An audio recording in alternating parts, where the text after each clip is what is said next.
ಓಂ ನಮಃ ಶಿವಾಯ.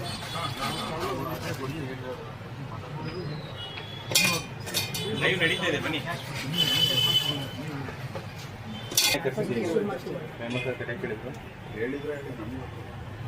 Okay okay, warranty ಬಗ್ಗೆ ವಾರಂಟಿ ಮೇಡಮ್, ಪ್ರಾಡಕ್ಟ್ಗೆ 2 year ವಾರಂಟಿ ಇರುತ್ತೆ ಮೇಡಮ್. ಮೋಟ್ರಿಗೆ ಕಂಪ್ಲೀಟ್ 5 year ವಾರಂಟಿ ಇರುತ್ತೆ.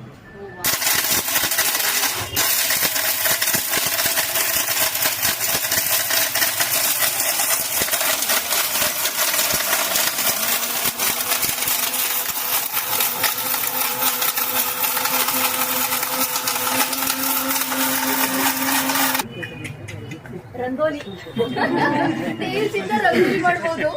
ಹೊಸ ಪ್ರಯೋಗ ಆಗಿದೆಯಾ? ಅಪ್ಪು ನೋಡ್ತೀಯಾ? ಅದನ್ನ ತೆಗಿ.